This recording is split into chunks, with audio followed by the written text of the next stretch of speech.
Minsan mas nakakatakot pa ang katotohanan kaysa sa kwentong katang-isip lamang. Ikukwento ko sa inyo ang naganap sa likod ng masayang litratong ito.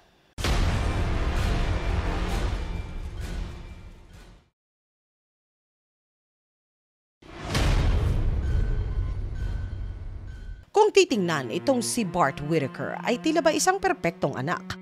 Mahal na mahal nito ang kanyang pamilya. Kasundong-kasundo nito ang kanyang nakababatang kapatid na si Kevin.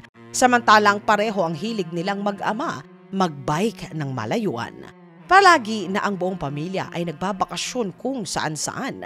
Makikita ang kanilang pagiging masaya sa litratong ipinopost nila sa kani-kanilang mga social media. Marami ang inggit na inggit sa kapayapaan at pagmamahalan sa kanilang buong tahanan. Nang ika-10 ng Disyembre ng taong 2003, ang 24 na taong gulang na si Bart ay may biglaang pag-aanunsyo na ginawa. Ayon sa kanya na sa wakas ay naipasa at natapos na niya ang kurso sa kolehiyo na kinukuha niya. Itong si Bart ay hindi naman sadyang mahilig na mag-aral. Literal na iginapang nito ang sarili makatapos lamang sa kurso sa kolehiyo. Kaya naman nang marinig ito ng kanyang mga magulang ay walang pagsidlan ang kanilang nararamdaman na kaligayahan. Agad na niyaya ng ama ang buong pamilya upang sa labas sila ay magsaya. Dinala ng ama ng tahanan ang kanyang buong pamilya sa isang mamahalin na kainan at doon masaganang sabay-sabay nila na ang pagkaing masarap ay pinagsaluhan. Sa kalagitnaan ng salo-salo, tumayo ang ama ng tahanan at mangiyak-iyak na sinabi na mahal nito ang anak niya at proud ito sa kanya. Dagdag nito na matagal na nilang binili ang mamahaling relo na Rolex na sa kanya naman ay ibinigay makatapos lamang siya. At dahil nga natupad na ang kanilang kahilingan ay ito na ang tamang panahon upang ibigay na nilang mag-asawa sa kanilang mahal at pinagmamalaking anak ang gantimpala ng kanilang matagal-tagal na itinatago. Ito ay para sa kanya. Dagdag pa nito na talaga namang ipinagmamalaki niya ng lubos ang anak niya. Halos mapaiyak itong si Bart sa tinuran ng kanyang ama at ina. Hiniling nito sa kabilang lamesa na kung maaari ay kunan silang litrato ng kanilang masaya na pamilya. Upang maging isang maganda daw ito na alaala na babaunin habang buhay niya. Nang matapos ang kasiyahan, nagkayakagan na sila na umuwi sa kanilang tahanan. Sa lugar na tinatawag na ang Sugarland sa Texas, nakatira ang buong pamilya niya. Ito ay ang lugar kung saan ang pinakamayayaman lamang ang nakakaranas na tumira at isa ang pamilyang Whitaker sa mga mapapalad na pamilya na mayroong sinabi at may kaya. Nang marating ng pamilya ang tahanan nila, naunang pumasok ang ilaw ng tahanan at kasunod ang bunsong kapatid nito na si Bart. Nang papasok na itong si Bart ay natigilan ito.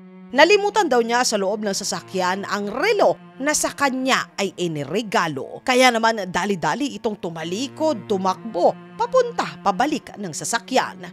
Maya-maya pa, ilang putok ng armas ng debala ang umalingaw-ngaw sa loob ng kanilang tahanan.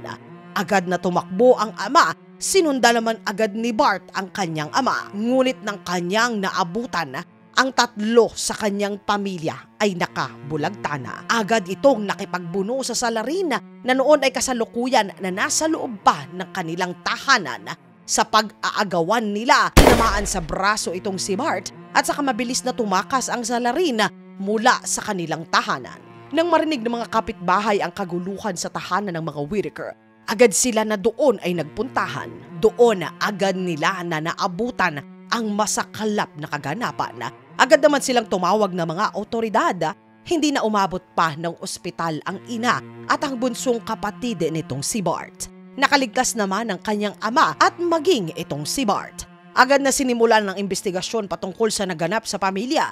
Maigi nilang inalam kung sino ang gumawa nito at ano ang kanyang motibo. Sa gulat ng lahat, lumabas sa investigasyon ang utak sa nangyari sa pamilya, ang mismong isa sa anak ng mga Whitaker. Walang iba kung hindi ang mismong si Bart Whitaker. Ayon sa investigasyon, inupahan ni Bart ang salarin upang ubusin ang kanyang buong pamilya upang masolo nito ang lahat ng kayamanan nila. Inutos din ito na patamaan siya nito sa kanyang braso upang magmuka na wala siyang kinalaman sa nangyari sa sarili niyang mahal na pamilya. Sa litratong ito, kasama nitong si Bart ang kanyang bunsong kapatid at ina. At sa larawang ito, alam na ni Bart na ito na ang huling sandali na makakasama niya ang ina at kapatid. Ito ay dahil plinano niya ang mangyayari para sa kanila. At alam niya na naghihintay na ang salarin na inarkilahan niya sa bahay nila. Ito ay upang isakatuparan ang maitim na plano para sa kanyang buong pamilya. Kasama sa natuklasan na ito palang si Bart ay hindi naman pala talaga na nakagraduate pa. Ang katotohanan ay hindi na ito bumalik o tumapak pa sa kanyang eskwelahan. Lahat ng kanyang subject ay kanyang ibinagsak. Taong 2007, napatunayan itong si Bart Whitaker ay walang alinlangan na nagkasala sa pangunguna sa nangyaring kasawian ng kanyang buong pamilya.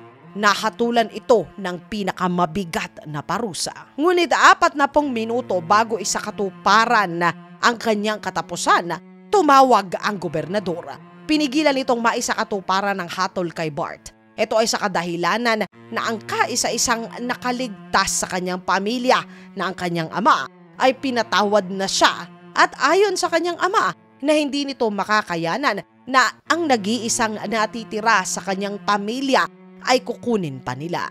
Mga katinagalog ko, kung kayo po ba ang nasa lugar ng ama nitong si Bart, patatawarin niyo po ba siya o ililigtas niyo siya? Isulat po ang inyong saloobin sa comment section sa ilalim upang sama-sama na ito ay ating basahin. Mga katinagalog ko, maraming salamat po sa pagsama ninyo sa isa na namang segment natin sa araw na ito.